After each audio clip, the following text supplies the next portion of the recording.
সোমাস কিচেনে সবাইকে অনেক স্বাগত। আচ্ছা, চিকেন কখনো মোচা দিয়ে খেয়েছো? চলো আজকে দেখাই। প্রথমে মোচার যে অংশগুলো আমরা ছাড়িয়ে নিই লম্বা লম্বা, তারপরে কুচি কুচি করি, সেটাকে আমি সর্ষের তেলে ভেজে নিচ্ছি উইদাউট নুন হলুদ, শুধু ভেজে নেব। লাল লাল হয়ে গেছে, এটা উঠিয়ে রাখছি। এবার ওই তেলেই দিয়ে দিলাম লম্বা লম্বা করে কাটা পটল, চেরা লম্বা পটল আর আলু। এটা খেতে কিন্তু খুব ভালো হয়, একটু অন্যরকম কিন্তু দারুণ লাগে।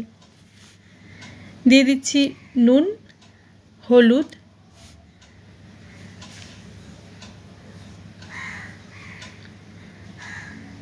একটু সাঁতলে নিচ্ছি।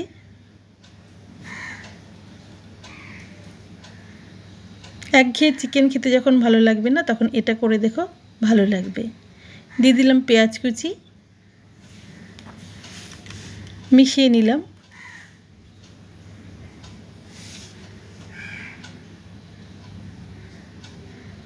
এবারে চিকেনের পিসগুলো দিয়ে দেব। খুব বেশি চিকেনের পিস আমি দিচ্ছি না, তোমরা ইচ্ছে করলে দিতেই পারো। আমার কাছে ফ্রিজে কয়েকটাই পিস ছিল, সেগুলো দিয়ে দিলাম।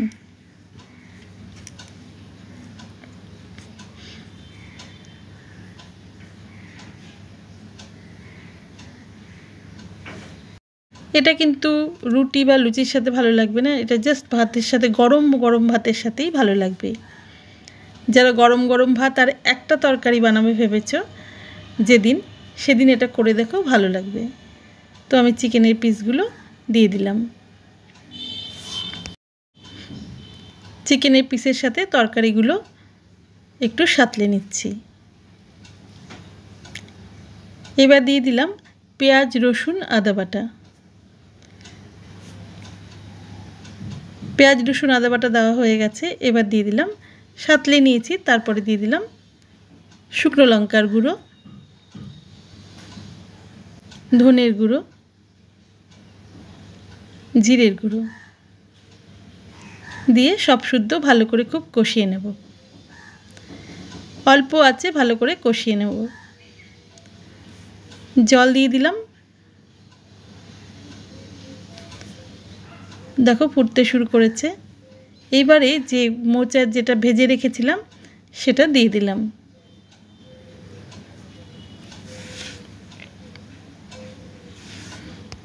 দিয়ে দিচ্ছি চিকেন কারি মশলা।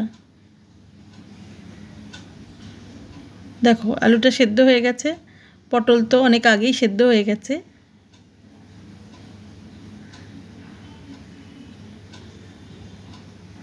এবার একটু 1 চামচ মতো ঘি দিয়ে দিলাম।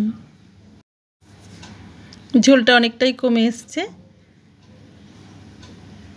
আর ঝোল কমাবো না, এরপরে নামিয়ে নেব।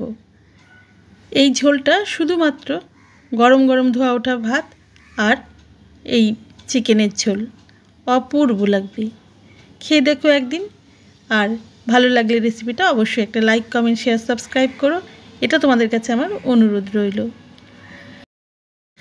এই যে চিকেন উইথ মিক্স ভেজিটেবল, আর মিক্স ভেজিটেবলের সাথে হয়তো অনেকেই চিকেন খেয়েছো, তবে মিক্স ভেজিটেবলের মধ্যে মোচা মনে হয় ছিল না। তো একদিন করে দেখো, খুব ভালো লাগবে। গরম গরম ধোয়া ওঠা ভাত আর এই চিকেনের ঝোল। তো রেডি আমার একটু অন্যরকম চিকেন উইথ ভেজিটেবল।